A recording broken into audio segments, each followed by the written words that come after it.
ചോരയിൽ കുളിച്ചു കിടന്ന ആ മുഖം സ്വപ്നം കണ്ട് രാഹുൽ തൻ്റെ കണ്ണുകൾ വലിച്ചു തുറന്നു. ഒപ്പം അബ്രാം തന്നോട് ചെവിയിൽ പറഞ്ഞ കാര്യവും. ലക്ഷ്മി അവളോട് തനിക്കൊരിക്കലും സ്നേഹം തോന്നിയിട്ടില്ല. ഇത്രയും സുന്ദരിയായിട്ട് പോലും തന്നിലൊരു ചലനമുണ്ടാക്കാൻ കഴിഞ്ഞില്ല. അഭിറാമിനെ പോലെ എത്ര പേര് അവൾക്കൊപ്പം ജീവിത സ്വപ്നം കണ്ടിട്ടുണ്ട്.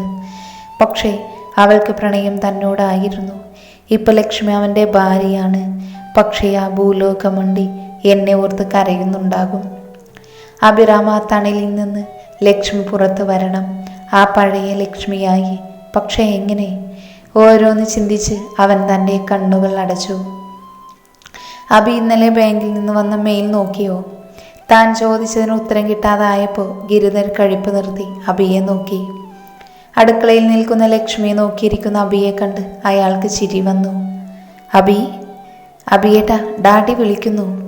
ആമിയുടെ തോണ്ടിയുള്ള വിളിയിൽ അവൻ സ്ഥലകാലബോധം വീണ്ടെടുത്തു. എന്താ ആമി? ആമിയല്ല, ഞാനാണ് വിളിച്ചത്. എന്താ ഡാഡി? ഇന്നലെ ബാങ്കിൽ നിന്ന് വന്ന സ്റ്റേറ്റ്മെൻറ്റ് നോക്കിയോ? സ്റ്റേറ്റ്മെൻറ്റ് വന്നോ? ഞാനിന്ന് നോക്കാം. നോക്കാമെന്നല്ല, നോക്കണം. പിന്നെ കഴിച്ചു കഴിഞ്ഞ് മുറിയിലൊന്ന് വരണം, ഒരു പേപ്പർ സൈൻ ചെയ്യാനുണ്ട്. ഞാൻ വരാം ഡാഡി, അവളിൽ നിന്ന് കണ്ണെടുക്കാതെ അവൻ പറഞ്ഞു. ലക്ഷ്മി, ഒന്നിങ്ങി വന്നേ. ഗിരിധരൻ്റെ വിളിയിൽ അവളൊന്ന് ഞെട്ടി. ദൈവമേ, അടുത്ത കുരിശ് ഇതെന്താ കഥ? അവൾക്കൊപ്പം രാജിയും അങ്ങോട്ട് വന്നു. എന്താ? തൻ്റെ അടുത്ത് ചെയർ കാണിച്ചുകൊണ്ട് അയാൾ പറഞ്ഞു. ഇവിടെ ഇരിക്കുമോളെ. ഒന്നും മനസ്സിലാവാതെ നിന്ന് അഭിയെ നോക്കി ഗിരിധർ പറഞ്ഞു. ഇപ്പം നിനക്ക് നോക്കാൻ എളുപ്പമായില്ലേ അഭി? ഇനി നിന്റെ കഴുത്തെങ്ങാനും മുളുക്കി കിടന്നു പോയാൽ ഈ പ്രായത്തിലെല്ലാം കൂടി എനിക്ക് പറ്റില്ല.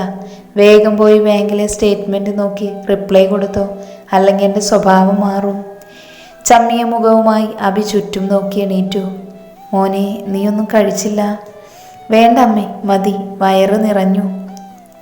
പാവം അഭിയേട്ടൻ ചമ്മി പോയല്ലേ. അവനൊന്നും കഴിച്ചില്ല. ഞാനൊരു ഗ്ലാസ് ജ്യൂസ് കൊടുക്കട്ടെ?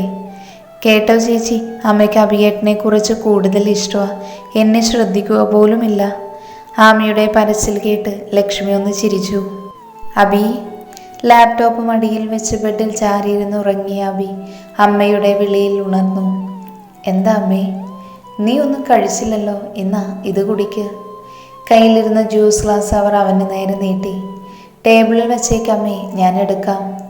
രാജീവൻ്റെ ഒപ്പം ബെഡിൽ വന്നിരുന്നു. അമ്മ ഒരു കാര്യം ചോദിച്ചാൽ മോൻ സത്യം പറയുമോ? എന്താ അമ്മേ ഇങ്ങനെ ചോദിക്കാൻ? എന്നോടെന്തേലും ചോദിക്കാൻ അമ്മയ്ക്കൊരു ആമുഖം ആവശ്യമുണ്ടോ? എങ്കിൽ നേരിട്ട് ചോദിക്കാം. ലക്ഷ്മി നിന്നെ ഇഷ്ടപ്പെട്ടു? അല്ലെങ്കിൽ വേണ്ട, ചോദ്യം വേറെ വിധത്തിലും ആവാം. പൂർണ്ണ സമ്മതത്തോടെയാണോ അവൾ നിന്റെ ഭാര്യയായത്? അത് അമ്മേ. എന്തു പറയണമെന്നറിയാതെ അഭിവാക്കുകൾക്ക് വേണ്ടി പരതി. തൻ്റെ മുന്നിൽ തല താഴ്ത്തിയിരിക്കുന്ന അഭിയെ കണ്ട് അവർക്ക് ദേഷ്യം ഇരച്ചു കയറി. അഭി, നിന്നോടാ ചോദിച്ചത്. ആ കുട്ടി ഇഷ്ടമില്ലാതെയാണോ നിന്റെ ഭാര്യയായത്? അത് അമ്മേ, അങ്ങനെ ചോദിച്ചാ? ഞാനൊരു കാര്യം ചോദിച്ചാൽ എനിക്ക് കൃത്യമായി ഉത്തരം കിട്ടണം അഭിറാം. നിറഞ്ഞ കണ്ണുമായി അവൻ അവരെ നോക്കി. അമ്മേ, ലക്ഷ്മി അവളുടെ സാഹചര്യം കൊണ്ട്. എന്താണ് അഭിറാം ആ സാഹചര്യം? അഭി പറഞ്ഞ വാക്കുകൾ കേട്ട് അവർ നടുങ്ങി തരിച്ചു. അഭിറാം, ഞാൻ എത്ര നന്മയുടെ പാലൂട്ടി നിന്നെ വളർത്തിയാലും നിന്റെ ഞരമ്പിൽ ഓടുന്നത് ഗിരിധർ വർമ്മയുടെ ചോരയാണെന്ന് ഇടയ്ക്ക് ഞാൻ ഓർക്കണമായിരുന്നു. അച്ഛന് ഭാര്യയുടെ അടുത്തൊരു നേരും നിറവും ഉണ്ടായിരുന്നു. മകന് അതുമില്ല. അഭിമാനമായിരുന്നു അഭിറാം വർമ്മ എന്ന മകനെ കുറിച്ച് ഓർത്ത്. പക്ഷേ ഈ നിമിഷമുണ്ടല്ലോ അഭിറാം, എനിക്ക് എന്നോട് തന്നെ പുച്ഛം തോന്നുന്നു. അമ്മേ, ഞാൻ അവളോടുള്ള സ്നേഹത്തിൽ അവൻ്റെ ഒപ്പം നിന്ന രാവിലെ എന്തേലും ചെയ്യുമോ എന്ന പേടിയിൽ എനിക്കിതല്ലാതെ വേറെ വഴിയില്ലായിരുന്നു. പേടിപ്പിച്ച് താലി കെട്ടി എല്ലാം ആയെന്ന് മോനങ്ങ് കരുതി. എന്നിട്ട് നീ എന്ത് നേടി? ദാ എൻ്റെ മോൻ കെട്ടിയ താലി രാവിലെ അടുക്കളയിൽ വന്നിട്ട് പോയപ്പോഴാ താഴെ കിടന്നതാ. അത് കഴുത്തിൽ നിന്ന് പോയതുപോലും ലക്ഷ്മി അറിഞ്ഞില്ല. അത്ര വിലയുള്ളൂ നിന്റെ താലിയോട്. ഞാനതിൽ ആ കുട്ടിയൊന്നും പറയില്ല. എൻ്റെ മകനാണല്ലോ തെറ്റുകാരൻ. എത്രയും പെട്ടെന്ന് ആ കൊച്ചിനെ പുറത്തു വിടണം. അമ്മയെ, ഞാൻ രാവിലെ വിട്ട ലക്ഷ്മി അവൻ്റെ ഒപ്പം. പോയാൽ പോട്ടെ അഭിറാം, എത്ര കാലം നീ അവളെ പിടിച്ചു വയ്ക്കും? അല്ലേ തന്നെ ഇങ്ങനെ ജീവിച്ചത് കൊണ്ട് എന്തർത്ഥാണുള്ളത്? അമ്മേ, എനിക്ക് ലക്ഷ്മി ഇല്ലാതെ ഒരു നിമിഷം പോലും ജീവിക്കാൻ പറ്റില്ല. അമ്മയ്ക്ക് അറിയാവുന്നതല്ലേ. തൻ്റെ മടിയിൽ തലവെച്ച് കരയുന്ന മകനെ കണ്ടവരുടെ ഹൃദയം നുറുങ്ങിയെങ്കിലും രാജി അവൻ്റെ മുഖം പിടിച്ചുയർത്തി. അബി, ഞാൻ ലക്ഷ്മിയോട് ഇപ്പോൾ ഇതിനെപ്പറ്റി സംസാരിക്കും. ആ കുട്ടിക്ക് സ്വന്തം മനസ്സിൽ ഇവിടെ നിന്റെ ഭാര്യയായി നിൽക്കാൻ സമ്മതമല്ലെങ്കിൽ ഈ നിമിഷം ഞാൻ അവളെ വീട്ടിൽ കൊണ്ടാക്കും. അമ്മേ പ്ലീസ്, അവൾ എന്നെ എപ്പോഴെങ്കിലും സ്നേഹിക്കും, ഉറപ്പ്. അമ്മ ഇപ്പോൾ ചോദിച്ച എന്നെ വേണ്ടെന്ന് പറഞ്ഞ് ഈ വീടിൻ്റെ പടിയിറങ്ങും. എനിക്കൊന്നും അറിയണ്ട, ഞാനിപ്പോൾ തന്നെ സംസാരിക്കും. ഇടയിൽ വരരുത് അഭിറാം. ചിലപ്പോൾ നിന്നോടുള്ള പേടിയിൽ അവൾ സത്യം പറയില്ല. അമ്മ പ്ലീസ്, എനിക്ക് വേണ്ടി. ലക്ഷ്മി ഇവിടെ നിന്ന് പോയാൽ എൻ്റെ സമനില തെറ്റും.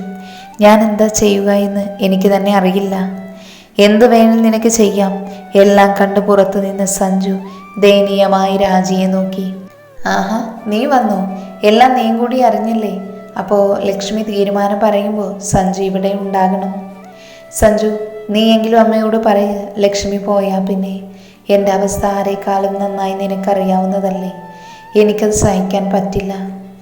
ആൻറ്റി പ്ലീസ് ഒന്ന് സമാധാനിക്ക്. ഇതൊക്കെ ലക്ഷ്മിയുടെ അടുത്ത് നമുക്ക് പിന്നെ സംസാരിക്കാം. നീ ഒന്നും പറയണ്ട, ഞാൻ എൻ്റെ തീരുമാനം പറഞ്ഞു കഴിഞ്ഞു. അത് പറഞ്ഞവർ റൂം വിട്ട് പോയി. സഞ്ജു, നീ ഒന്ന് അമ്മയുടെ ഒപ്പം ചെല്ലും പ്ലീസ്. നീ അടങ്ങ് അബി, ഞാൻ ആൻറ്റിയോട് സംസാരിക്കാം. ആൻറ്റി എന്ന് വിളിച്ച് സഞ്ജു രാജിയുടെ പുറകെ പോയി. മുറിയിൽ തിരിച്ചു കയറി അബിക്ക് എന്ത് ചെയ്യണമെന്നറിയാതെ നിന്നു. ദേഷ്യവും സങ്കടവും കൊണ്ട് തല പെരിക്കും പോലെ. അമ്മയെങ്ങാനും ലക്ഷ്മിയുടെ അടുത്ത് സമ്മതം ചോദിച്ചാൽ ഉറപ്പായും അവൾ തന്നെ വേണമെന്ന് പറയില്ല. കൈ ചുരുട്ടി കബോർഡിലെ കണ്ണാടിയിൽ ആഞ്ഞിടിച്ചതും അത് പൊട്ടി തകർന്നു. എന്നിട്ടും ദേഷ്യം മാറാതെ ആ മുറിയിലെ ഓരോ സാധനവും അവൻ എറിഞ്ഞുടച്ചു. ശബ്ദം കേട്ട് സഞ്ജുവും രാജിയും തിരിഞ്ഞു നിന്നു. ആൻറ്റി, അബി. പേടിക്കേണ്ട സഞ്ജു, കബോർഡിൻ്റെ കണ്ണാടിയാവും. ഇനി എന്തൊക്കെ പൊട്ടിയെന്ന് ചെന്ന് നോക്കിയാലേ അറിയൂ. ആൻറ്റി പ്ലീസ്, ലക്ഷ്മി പോയ അബി തകർന്നു പോകും. അവൻ അവളെ എന്തുമാത്രം സ്നേഹിക്കുന്നു എന്ന് ആൻറ്റി മനസ്സിലാക്കണം. എനിക്കറിയാം സഞ്ജു, എൻ്റെ മോൻ്റെ മനസ്സ്. എന്നിട്ട് ആൻറ്റി ലക്ഷ്മിയെ പറഞ്ഞു വിടാൻ നോക്കുന്നത്? എൻ്റെ സഞ്ജു, അവൻ്റെ സ്നേഹം നീയും ഞാനും അറിഞ്ഞാൽ മതിയോ? ലക്ഷ്മി അറിയണ്ടേ? ആൻറ്റി എന്തായി പറയുന്നത്? എനിക്കൊന്നും മനസ്സിലാവുന്നില്ല. സഞ്ജു, ലക്ഷ്മിയുടെ മനസ്സിൽ രാമനിൽ നിന്ന് സീതയെ തട്ടിയെടുത്ത രാവണൻ അഭിറാം വർമ്മ. അപ്പോൾ അവൾക്ക് ദേഷ്യം ഉണ്ടാകും. ആ ദേഷ്യം അവൾ പ്രകടിപ്പിക്കുമ്പോൾ അബി എങ്ങനെ മനസ്സ് തുറക്കും? ഇപ്പം ചെന്ന് നോക്കിയാൽ അറിയാം. ചോരയൊലിച്ച് ഇറങ്ങിയ കൈയുമായി ഭിത്തിയുടെ ഏതേലും മൂലയിൽ കാണും അബി. ഇതൊക്കെ അറിഞ്ഞുകൊണ്ട് ആൻറ്റി എന്തിനാ അവനെ ദേഷ്യം പിടിപ്പിച്ചത്? അതോ അബിയുടെ സ്നേഹം നമ്മളാര് പറഞ്ഞാലും ലക്ഷ്മിക്ക് മനസ്സിലാവില്ല. അതവൾ സ്വയം അറിയണം.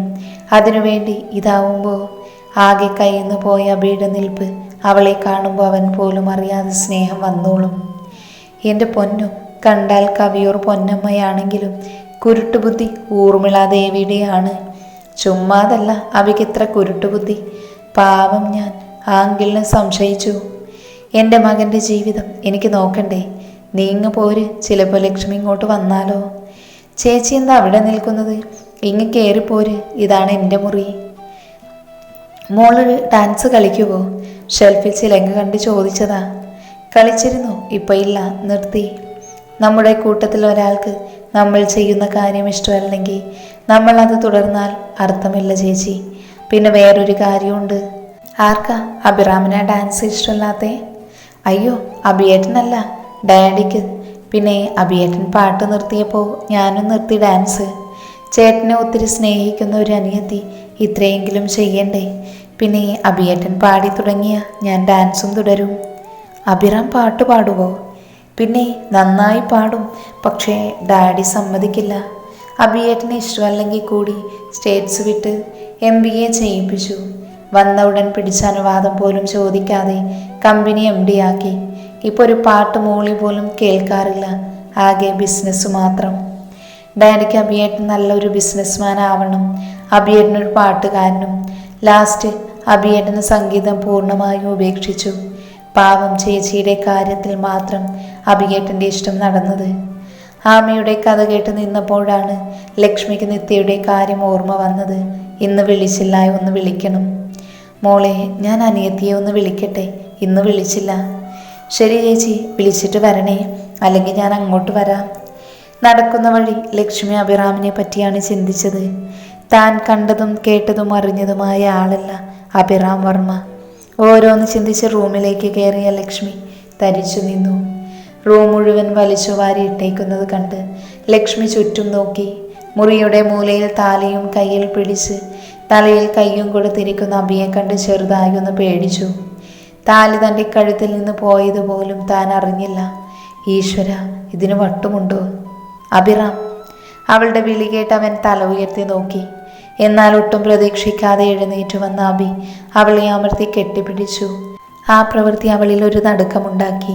എങ്കിലും അഭിറാം മാറ് എന്ന് പറഞ്ഞ് ശക്തിയിൽ അടർത്തി മാറ്റാൻ നോക്കിയെങ്കിലും അവൻ്റെ കണ്ണുനീര് അവളുടെ പിൻകഴുത്തിൽ പതിച്ചു.